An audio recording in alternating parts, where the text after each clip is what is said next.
Hey entrepreneurs, welcome to Late Night Show with HiFast.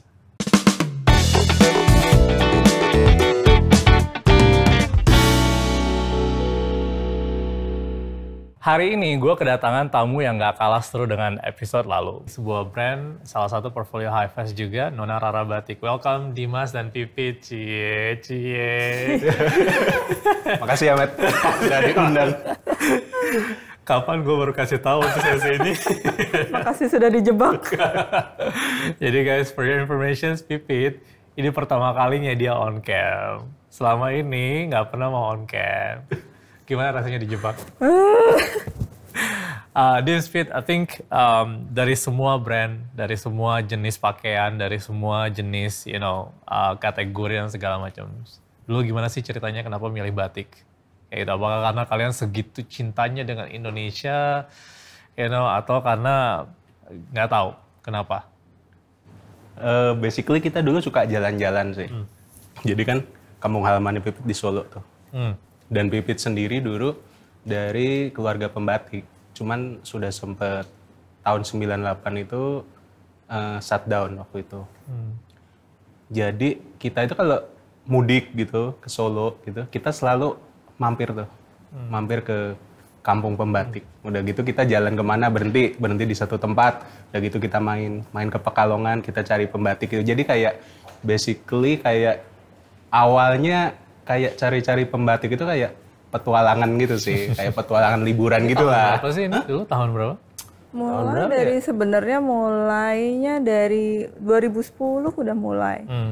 Tapi akhirnya kita waktu itu selalu ditanya kan Nona Rara itu sebenarnya muncul sejak kapan sih? Kita sempat bingung sih sebenarnya. Karena Nona Rara ini sebenarnya mulainya tuh benar-benar iseng sih. Benar-benar iseng ya karena memang senang dengan batik dan kenapa lalu kita bikin baju batik, aku sama kakakku sama Mbak Ati. Itu pada saat itu merasa kesulitan cari baju batik. Jadi kita merasa kesulitan baju batik buat daily, buat kantor yang affordable, yang nyaman buat dipakai sehari-hari. Dan saat itu sekitar tahun 2010 itu nyari baju batik yang sesuai selera kita, yang affordable itu tuh nggak gampang. Kalau misalkan ada orang jual baju batik tuh biasanya buat ke kondangan. Kalau nggak ya harganya tinggi. Sementara aku dan Mbak Ati tuh tahu sebenarnya harga batik tuh nggak segitunya gitu. Terus ya udah akhirnya kita bikin bener-bener bikinnya tuh 1 jadi 2 jadi 3, bener-bener ngalir gitu aja. Terus sampai di satu titik itu kita baru loh kok jadi bisnis beneran ya. Nah pas di saat itu dia nih mulai gemes ngelihatnya. mulai gemes, maksudnya banyak potensi yang sebenarnya bisa digarap nih di sini gitu. Cuman saat itu aku masih kayak hobi aja, project kan gitu ya. Dan sebenarnya udah ada niat untuk nyeriusin, tapi karena masih sumber dayanya tuh masih dikerjain semuanya sendiri, jadi banyak yang nggak ke-handle, yang saat itu tahun berapa ya itu udah ngeluarin duit 20 itu sampai pas bikin website 30 juta, tapi akhirnya nggak kegarap sama sekali, nggak ada hasilnya karena bener-bener nggak ada orang yang bener-bener hadiahin, makanya terus akhirnya gitu. dia waktu itu masuk. Dia udah resign dari kerjaan, ya waktu itu Tita umur berapa ya? Udah lahir ya waktu itu ya? Anak-anak udah lahir, terus ya udah mulai jualan lewat, kita ada offline store juga, terus kita mulai ngerambah ke lewat jualan lewat Facebook tuh waktu itu, Facebook terus. Masih dapat zaman-zaman Facebook dulu ya justru ya? Masih Iya, dapat. dari awal malah Facebook dulu tuh. Terus pas Facebook dilarang jualan, akun kita tiba-tiba hilang. Baru itu kayak dipaksa pindah ke Instagram. Itu masih ngalamin ya, yang kita posting di Instagram itu 70. Sekali posting sehari 70. Dan itu yang barangnya satuan. Satu baju itu Jadi satu. satu foto ya satu stoknya. Satu foto satu stoknya gitu. Iya. Tapi sehari 70. Terus besok 70 lagi, besok 70 lagi. Gokil ya. Kalau misalnya kayak di compare dengan sekarang, kalau sekarang itu kan kayak kalian udah punya berapa ribu stok kayak sih, berapa udah punya tim, udah kayak punya. Kalau kalian throwback lagi kayak gitu, apa sih yang kayak kalian berpikir sebagai jalan tepat tuh ini dan kesalahan tuh ini kayak gitu. Zaman-zaman dari awal lah dulu. Banyak banget sih ya kalau kesalahan ya, kayak kita tuh sebenarnya karena ya? kita tuh benar-benar berproses sih. Jadi kita ini apa ya? Aku, Dimas, Mbak Ati itu sama sekali nggak punya background bisnis sebenarnya. Kita tuh iya kayak harapan orang tua dari keluarga yang benar-benar kayak kuliah, sih, lulus, kerja kantoran gitu. Dan ini tuh benar-benar sebenarnya kayak pengalaman baru buat kami bertiga gitu. Dan di proses itu tuh kita benar-benar melakukan perbaikan itu benar-benar satu tangga.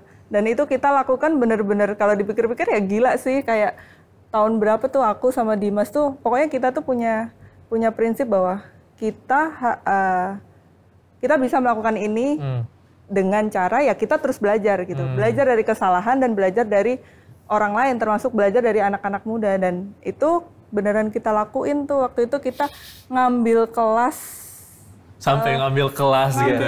Ngambil kelas yang kayak tiap weekend. Terus kita ngambil. Itu seminggu 3 kali malah. Iya, kita ngambil yang kayak lepasan tiap weekend. Gitu. Kalau enggak yang paling berkesan sih ya kita ngambil kelas yang 3 bulan. Kita harus komit selama 3 bulan, seminggu 2 kali, dan itu yang ngajar kita dan teman-teman di kelas kita itu semuanya mungkin 10 tahun lebih muda dari kita. Iya.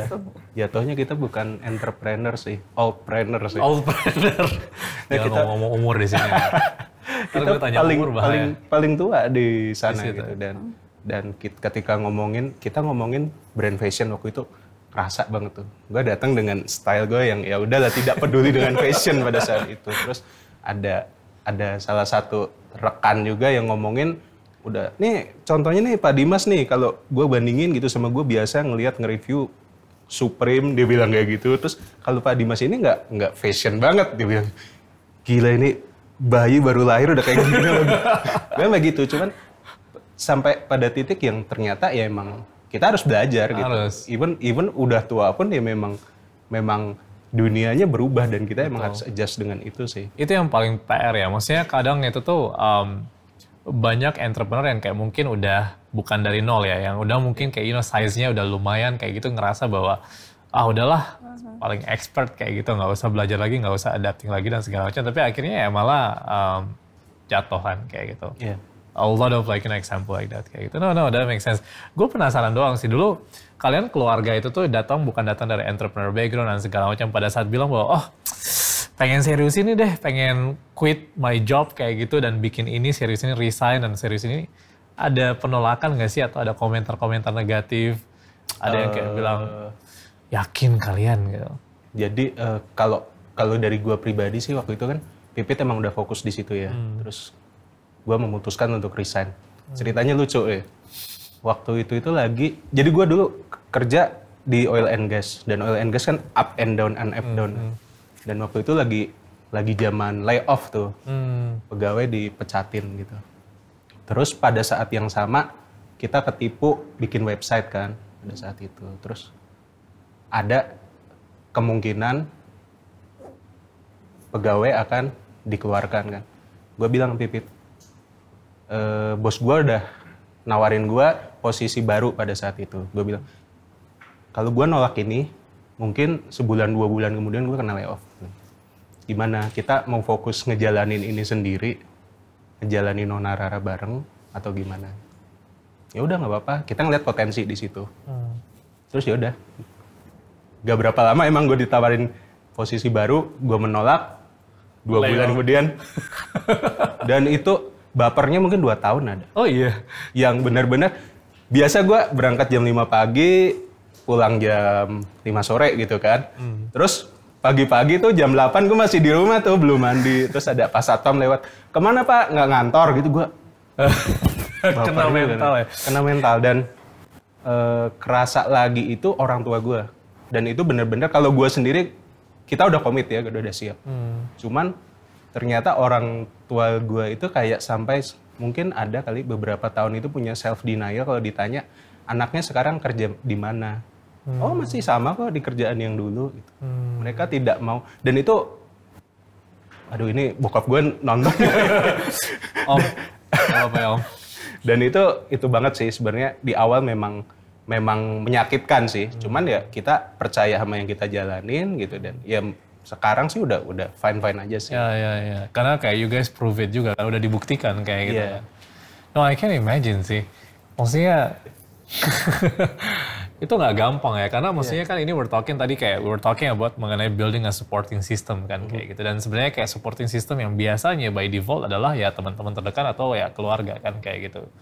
No, I think like that's a dan selama ini ketika Nona Rara Batik udah established since 2000 berapa ya berarti ya? Agak susah ya dibilang tadi ya. Mulainya kapan exactly-nya? Akhirnya kita memutuskan Nona Rara lahir di offline store pertama kita. Padahal sebelum itu sebenarnya udah ada di Facebook sih sebenarnya. Itu tahun berapa sih? Itu 2011 kita di ITC Kuningan itu. Ya. Satu hal yang kayak dari dulu gue selalu penasaran kenapa namanya Nona Rara sih? Itu juga sebenarnya nama yang terlintas begitu aja sih. Jadi waktu itu kan aku sama Mbak Ati yang iseng bikin baju itu kan. Terus tiba-tiba aku kepikiran bikin Facebook saat itu. Facebook namanya apa ya? Terus dan saat itu anaknya Mbak Ati namanya memang Rara gitu. Rara terus tiba-tiba yang terlintas Nona Rara lucu juga ya. Udah gitu aja. Terus bahkan setelah itu kita iseng-iseng ikut bazar terus diminta kayak semacam bikin apa sih company profile bukan apa kayak logo gitu loh. Nah kita logo aja nggak punya. Terus waktu itu kebetulan ada temen yang kerja di advertising agency gitu kan yang memang jago desain gitu.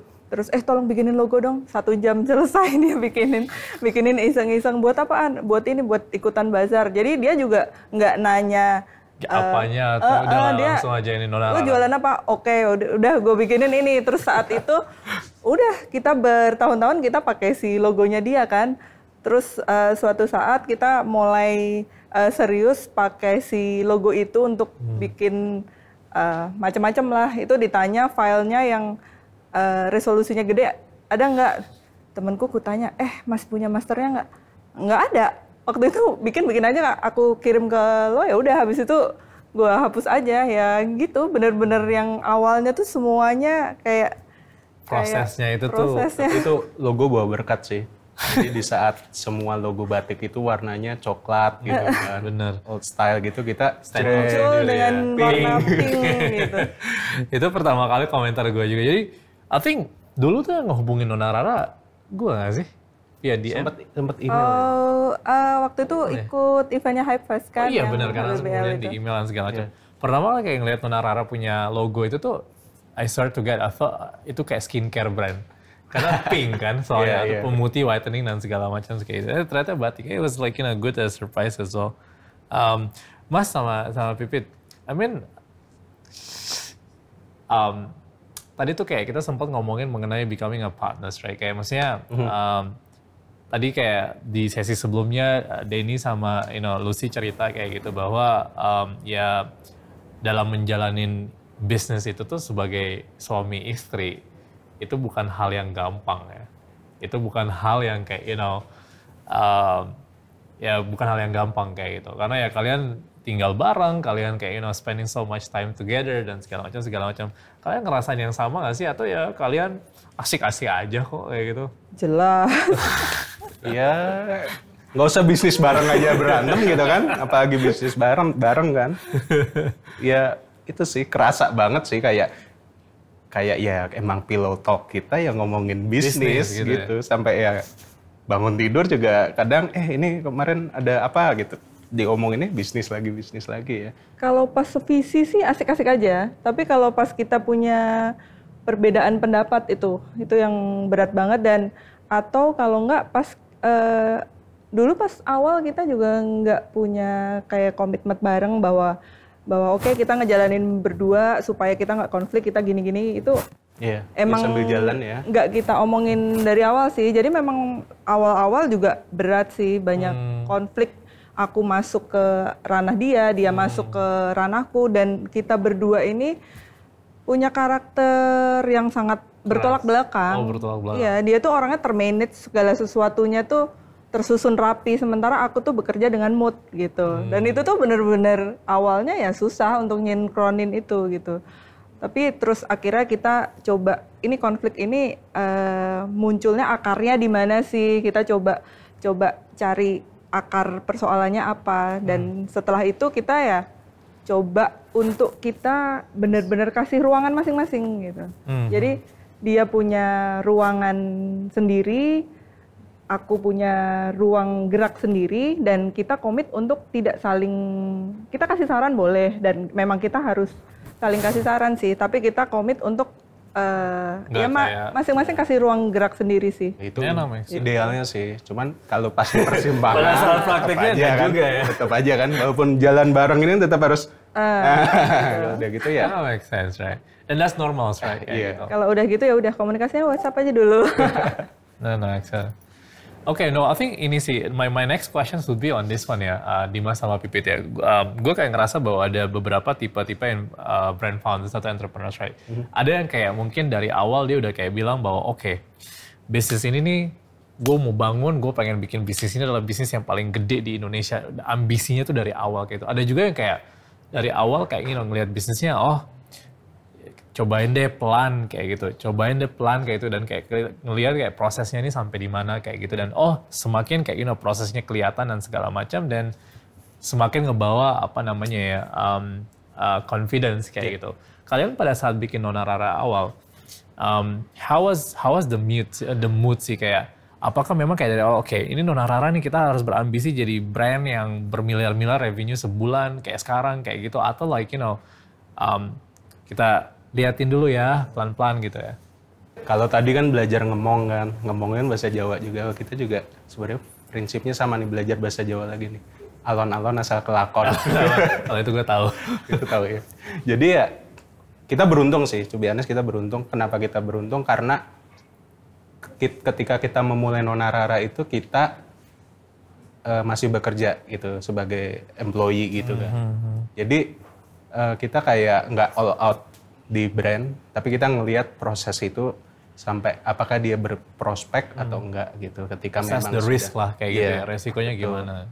Ketika sudah ngelihat potensinya di mana, ya udah kita ninggalin kerjaan kita.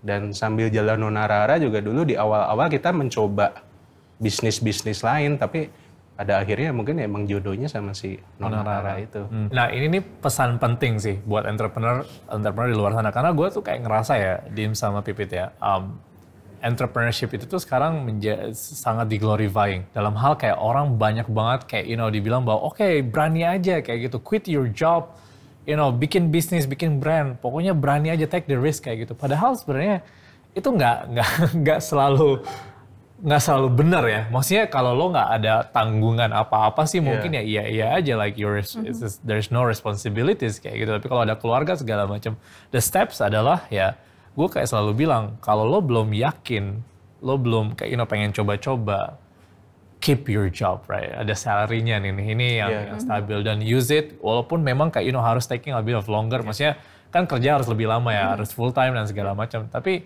at least the risk is minimum kan kayak gitu. Ya kayak kalau gue dulu kerja kantoran ya, gue berangkat pagi pulang sore udah ya. Lah ini sampai tidur juga ngomongin sama bini juga masih soal kerjaan gitu kan. Ya ada itu ya sih, ada risikonya masing-masing sih. Ada risikonya, betul. Gak ada salahnya juga jadi employee, gak ada salahnya juga, pilihan juga sih. Betul, benar banget. Dan ini ya makanya kenapa this is the essential part of the show, right? Kayak gue kayak selalu bilang bahwa kebanyakan kita tahu lah, banyak banget seminar-seminar entrepreneur di luar sana kayak gitu yang bilang bahwa being entrepreneur tuh enak, keren banget dan segala macam. Padahal sebenarnya kan yang orang nggak tahu adalah cerita di belakangnya. Karena maksudnya kebanyakan tuh, gue kayak ngerasa tuh bahwa kebanyakan entrepreneur maksudnya by natural ya, mereka pengen kayak diportrait sebagai seorang sosok yang sukses gitu kan. Jadi yang kebanyakan yang di-share adalah yang bagus-bagusnya, yang sukses-suksesnya, yang enak-enaknya kayak gitu. Padahal kalian pernah nangis nggak gara-gara bisnis for the past enggak. Oh my god, a lot of stressful dan segala macam. Iya sih, banget sih. Itu, jadi apa namanya, itu yang kayak gue ngerasa bahwa orang tuh di show ini kayak kita pengen cerita bahwa yes, being entrepreneur at some point it paid off, right? Maksudnya lo punya bisnis yang sizable sekarang, gila, jualan batik bermiliar-miliar omset sekarang dan segala macam. Cuman ada proses sampai ke sana. Ya. Sekarang kalau kayak ngomongin mengenai Nona Rara ke depan deh, what is like your vision sih? Kayak kalau lo ditanya 5 tahun lagi, 10 tahun lagi, Nona Rara ini mau dibawa kemana sih? Apa sih? Kemana? Dibawa ke Cirebon. Mungkin kita prinsip kerjanya masih sama ya, pelan-pelan aja gitu. Cuman kalau ngebayangin kalau bisa gitu, kita kayak ngerasa bahwa ya sebenarnya batik itu orang-orang yang di belakangnya banyak loh gitu. Dan ketika semangat kita ketika kita ngebawa Nona Rara adalah kalau mau pengrajin-pengrajin batik itu tetap bertahan sama kerjaannya, sesimpel kayak orang-orang aja, mereka juga mencari cuan gitu. Mereka mencari volume. Jadi ketika kita bisa jualan batik semakin banyak, mereka akan tetap bertahan sama kerjaan mereka.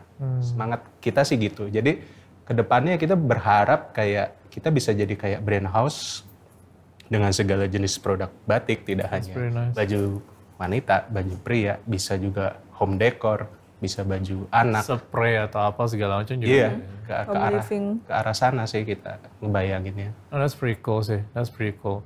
Karena itu sih gue kayak ngelihat bahwa, kalau ke ini kan, ke Pekalongan segala macam, a lot of amazing crazy things yang orang bikin dengan apa namanya batik kayak gitu kan.